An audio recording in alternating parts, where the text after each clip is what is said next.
Bonjour chers auditeurs, mes chers auditeurs, merci encore de nous écouter. Comme le mois de mai est un mois où, là, il y a le mois de la très sainte Vierge. Et je vais vous raconter une histoire vraie, comme d'habitude, en Bretagne. En effet, on connaît Notre-Dame de Folguet. Oh, qu'est-ce que c'est? Ne connais pas. Eh oui, Notre-Dame de Folguet. Voilà comment commence l'histoire. Les parents avaient un enfant qui s'appelait Saloun, ou qu'on dirait aujourd'hui Salomon.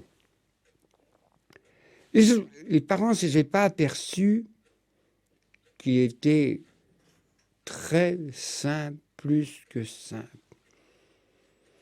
On l'envoyait à l'école pour apprendre soit le latin, la langue bretonne ou autre. Rien ne glissait dans son cerveau. Rien.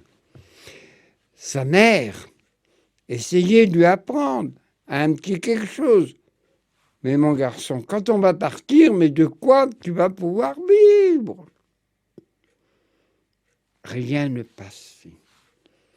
Cependant, on le trouvait drôle, un imbécile, un simple du village, comme on disait à l'époque. Il était toujours en train de dire « Ave Maria, Ave Maria ». Il ne savait que dire que ça. Et les parents, bien sûr, partirent l'un après l'autre. « Hé, tu déménages. Tu ne peux pas payer, tu ne sais pas travailler, tu te débrouilles, tu loges où tu veux, mais pas dans cette maison de tes parents. » Hélas, aujourd'hui, ça existe plus que jamais. Et le pauvre était obligé de coucher soit dans un arbre. C'est aussi original que je puis vous le annoncer. Quand il pleuvait, il se mettait dans l'eau. Ah, les petits pas, pousse là.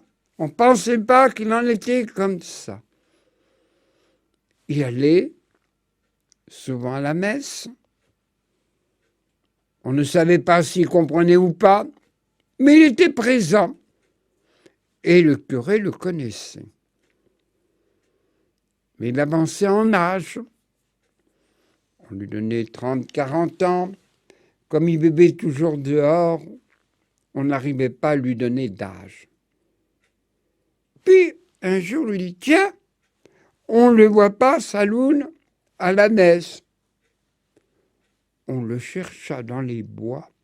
« Mais alors, qu'arrive-t-il » Ils m'ont dit qu'il était tout en fièvre, qu'il ne pouvait plus marcher, ni avancer, ni rien. Mais toujours est-il, Ave Maria, Ave Maria. Oh, il est plus fou que jamais. Et là, bien sûr, il put rappeler à Dieu. Oh, on va le mettre, comme on dirait aujourd'hui, la fosse commune. Et puis, on l'oublia. Le temps passe, on oublie. C'était une saison d'hiver. Et les hivers étaient sérieux à l'époque. Maintenant, on ne sait plus si c'est l'hiver ou l'été ou le printemps. Les gens voient une fleur de lys à 3 fleurs. On regarda de près. Ça dégageait un parfum. Mais qu'est-ce qui se passe? Il regarde de près ces pétales. Il était marqué Ave Maria. On alla chercher le curé et le monastère Lord des Ménèques.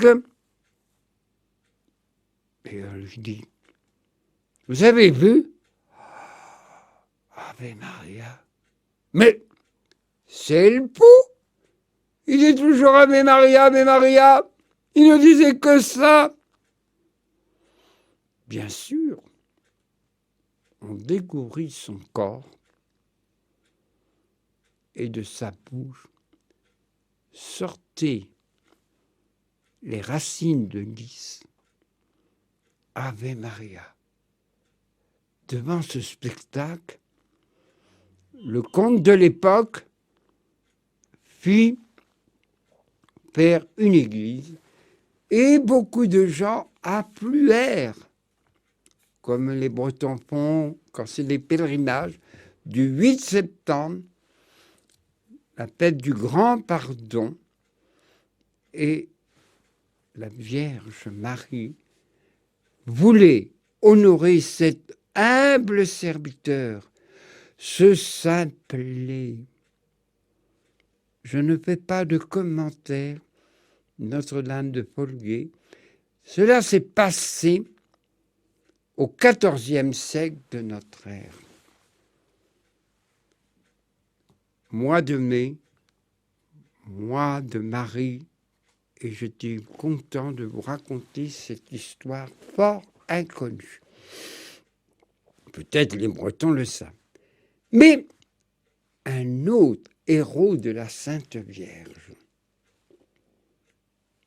Maximilien Kolbe, un saint bien polonais. Vous savez que la Pologne, on dit, on redit, on commente, à la fin on ne sait plus ce qui s'est passé. La Pologne a été toujours un pays très occupé, soit par les Russes, soit par d'autres pays, mais ce pays a gardé l'unité à la foi catholique, c'est ce qui faisait leur unité.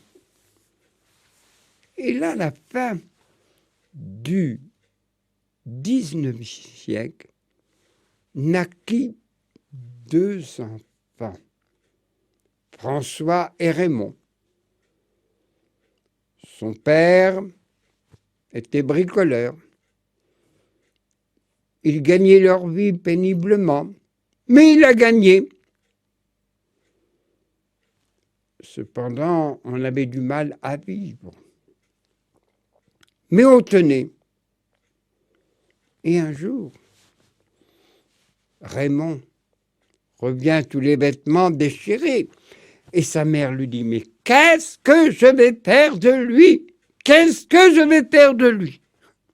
Providentiel. Ça le retourna. Il ne s'est pas enfermé dans cette réflexion, bien au contraire. Et voilà le cheminement. Voilà qu'un jour, sa mère lui dit, elle était sage-femme, tu vas me chercher tel médicament chez l'apothicaire, le pharmacien.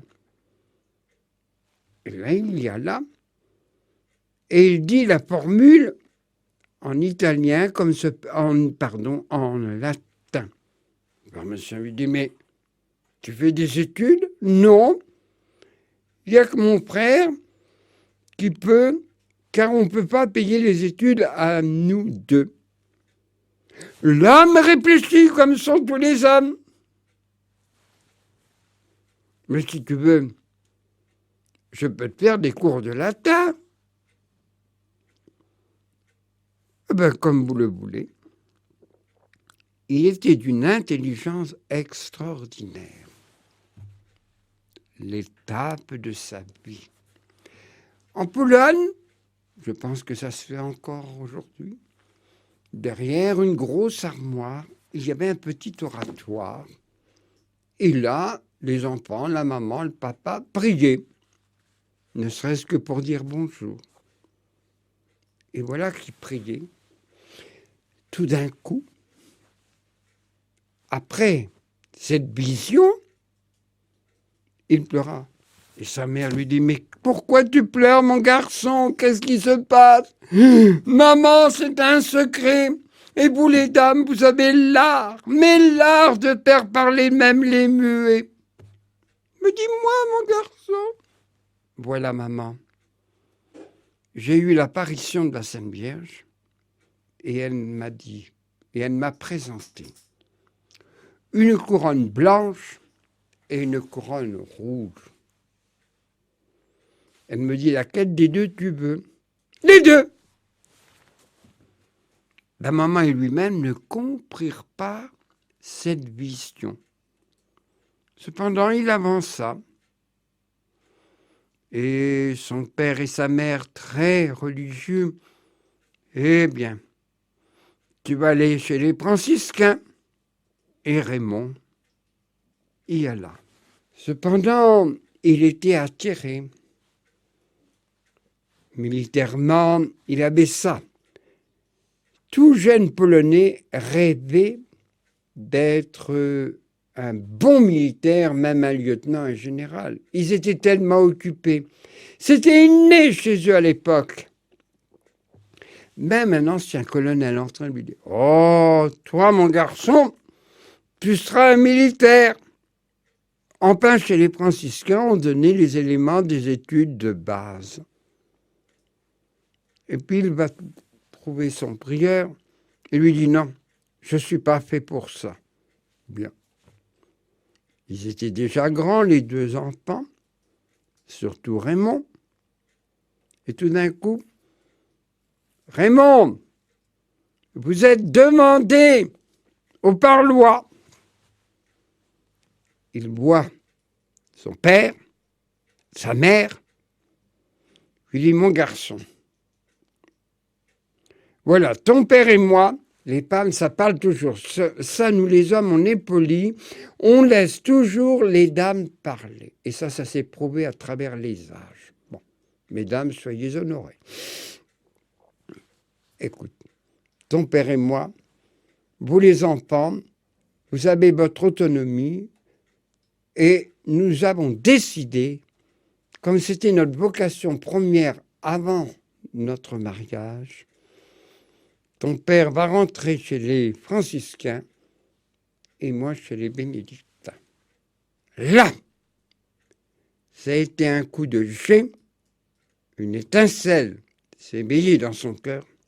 Il va voir le prieur, il dit « Non, je veux rester, je veux être un franciscain. » Et on lui donna le nom de Maximilien de la famille Kolbe. Pourquoi ce nom?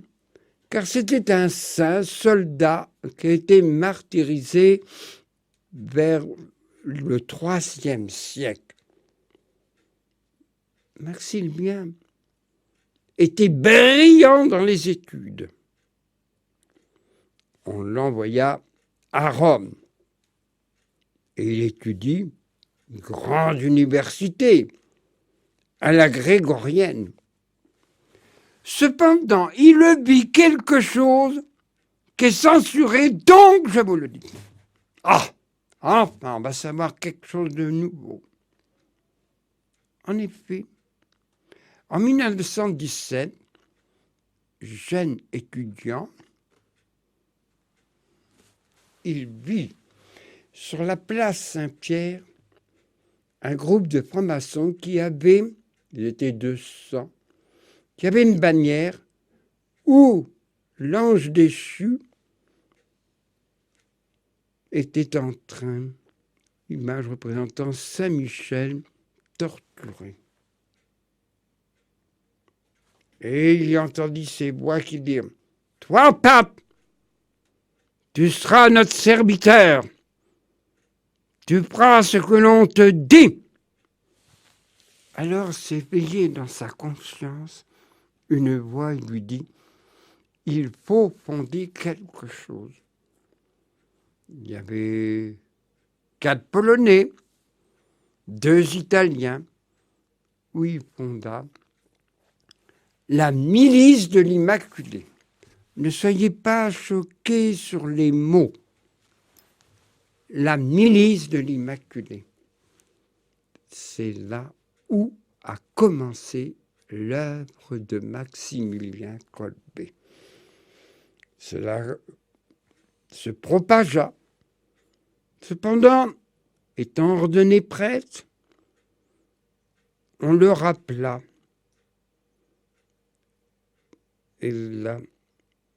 Mais une maladie, à l'époque, c'était coutume, la tuberculose. On l'envoya dans un sanatorium, et lui, bien sûr, prit du repos. Mais cependant, il avait une petite sainte qu'il admirait, qui n'était pas canonisée, certes. Il a aussi, Thérèse, je prierai pour que tu sois canonisée. Mais petite Thérèse, aide-moi aussi. Il y eut cette communion des saints entre Thérèse et Maximilien. Aussi, sorti de maladie, il revint au séminaire et Maximilien continua les études. Il retourna au sanatorium, mais quel feu d'apôtre il était! Il allait voir les malades, les ceci, les cela. Il avait tellement le feu de la parole qu'il n'y avait pas besoin de faire d'affiches et tout. Les gens, même malades, l'écoutaient avec avidité. Même un jour, il passa dans la chambre d'un homme. « Oh, le curé, ça suffit, pas besoin, allez hop, pour moi la paix !» Mais il insista. Il passa par la fenêtre. « Encore toi ! Tiens, je te donne une médaille miraculeuse. Bon, et tu veux. » Miracle. Il a demandé, avant de mourir, le sacrement de réconciliation, de confession et le sacrement des malades. Ah, Maximilien. Cependant, il alla voir son prieur. Les franciscains, on ne dit pas prieur, mais c'est la même signification, le gardien. Et là, il lui dit, je voudrais fonder un journal. Bon, vous n'y pensez pas? Et puis vous débrouillerez. Lima, le petit feuillet, le journal de l'Immaculée. Et au bout d'un certain nombre d'années, il y en eut plus de 600 000. Et à la veille de la guerre 38-39, là, c'était 1 million. Mais comment il fait? Et oui, ce petit journal qu'il pesait blanc et bleu en l'honneur de la Vierge Marie. Ah, on comprend ce qu'il dit. Tout le monde s'y retrouvait pour annoncer la nouvelle, la lumière de l'Évangile. Cependant, quand il prenait le train, l'autostop n'existait pas à l'époque. On était obligé de prendre le train. Et il rencontre 2 étudiants japonais. Et là, il leur offrit des petites médailles. Mais eux, poli, lui offrit 2 éléphants taillés de bois. Et en lui-même, il se dit, quelle ignorance! Quelle ignorance! Cela fit son chemin. Il redemanda à son prieur, je voudrais aller au Japon. Mais vous n'y pensez pas? Vous avez de l'argent? Non. Vous avez des relations? Non. Vous connaissez la langue? Non. Mais c'était pas connaître Maximilien. Il insista. Eh bien, son prieur accepta. Bien sûr, il eut du temps. Cependant, les franciscains grandissaient.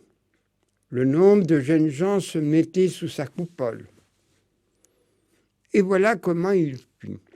Il y avait un terrain vague du côté de, pas loin de la gare de Varsovie, et il y plante une statue de Vierge. Et le terrain était en vente. Il dit à son prieur, ça vaut tant et tant.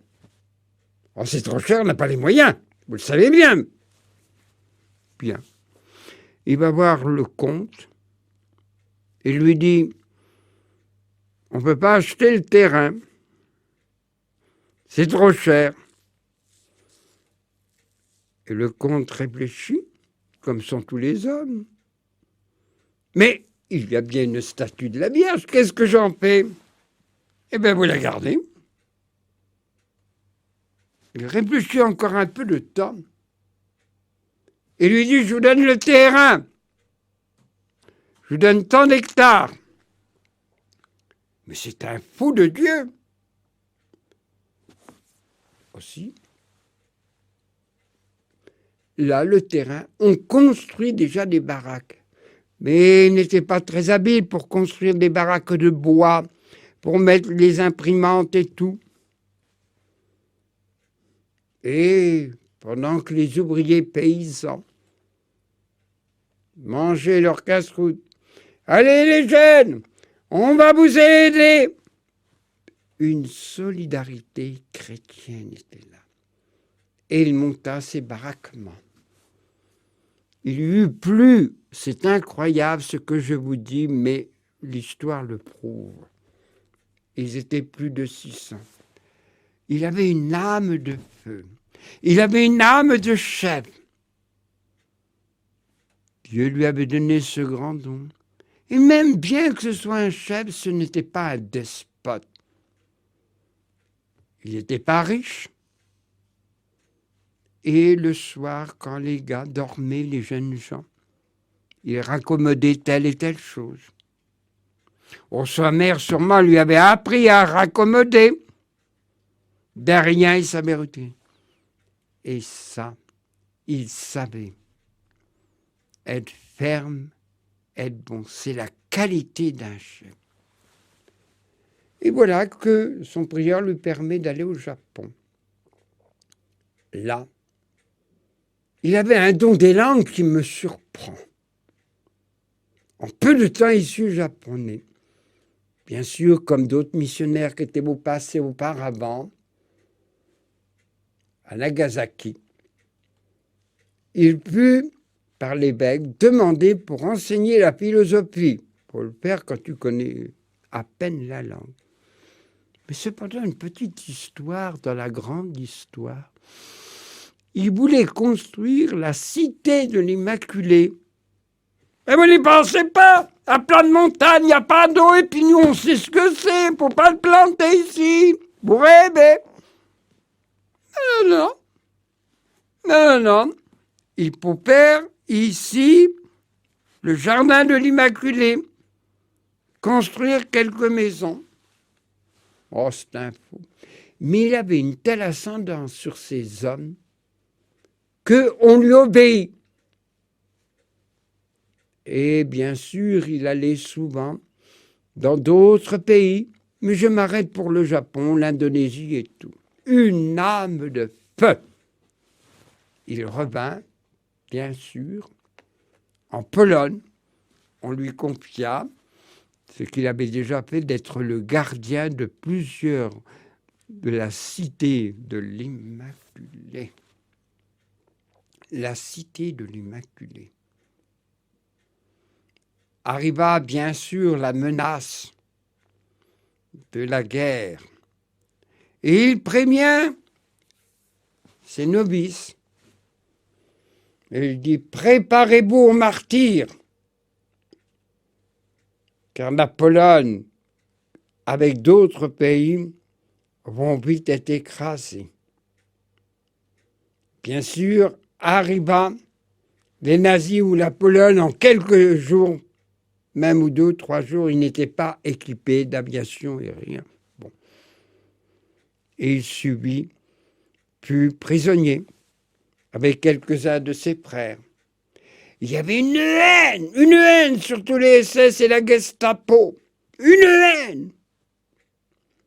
Quand on le voyait en habit religieux, le franciscain, « Alors, qui croit en Jésus-Christ ?» Oui, on te lui donna des coups de pied dans le ventre, et on le laissa pour mort. Et ses frères lui disent, « Ouf, t'es encore vivant ?» La Vierge n'a pas accepté mon martyre.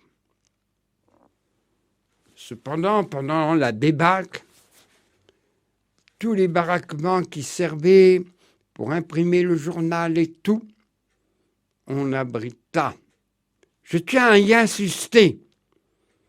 On abrita qui demandait l'hospitalité, mais particulièrement les Juifs, où eux ont été les premières cibles. N'oublions pas de le dire, il ne faut pas généraliser des cas, il faut dire ce qui est. Et voilà le dernier épisode. Il fut emmené à Auschwitz. Je le dis mal, mais vous m'avez compris. Et là, prisonnier, dans des baraquements. Et on n'avait pas le droit, surtout les prêtres, de confesser. Mais comme c'était tous des Polonais, on ne dit rien. Ils consolaient, réconfortaient ceux qui allaient mourir. Cependant, l'histoire qu'on connaît, il y avait un homme qui, paraît-il, s'était évadé. C'était le 14 août 1941. Tout le monde était là, debout, restant sous un soleil accablant. Et là, le chef vient et dit, « Toi, 10 ! Et la prochaine fois qu'il y aura un évadé, ce sera 20 !» Et tout d'un coup, les 10 nommés s'avancèrent et les autres soufflèrent. Ah, c'est pas qu'ils bien ils désiraient mourir, oui. Mais cependant, dans le bunker de la soif et de la faim, non, la mort, mais pas celle-ci. Et un homme cria, « J'ai une femme et j'ai des enfants !» Avance un homme. Le Führer le regarda et dit, « Numéro 670, qui es-tu ? » « Je suis prêtre catholique. J'accepte. » Et le père de famille retourna dans les rangs. Et ils furent mis dans le camp d'Auschwitz, le bunker de la soif. Mais ce qui est surpris, les gardiens, au lieu d'entendre des lamentations, des cris épouvantables, là, ils entendirent des chants. Mais c'est pas possible! Et ça dura quelques jours. Restés debout, nus comme un ver de terre. Cependant, Maximilien Kolbe réconforta ces gens. Et là, le Führer rentra et dit, mais qu'est-ce que c'est que ça? Il y en a d'autres, ça traîne. Et Maximilien tendit son bras et il avait un regard lumineux, même entouré d'une auréole de lumière, et lui mit du pénol. Et Maximilien put rappeler à Dieu de cette façon. Mais cependant, les Polonais voulaient garder son corps. Mais les SS sentaient. On le fit brûler. C'était le 14 août 1941. Je termine parce que je suis trop long. Voilà, chers auditeurs,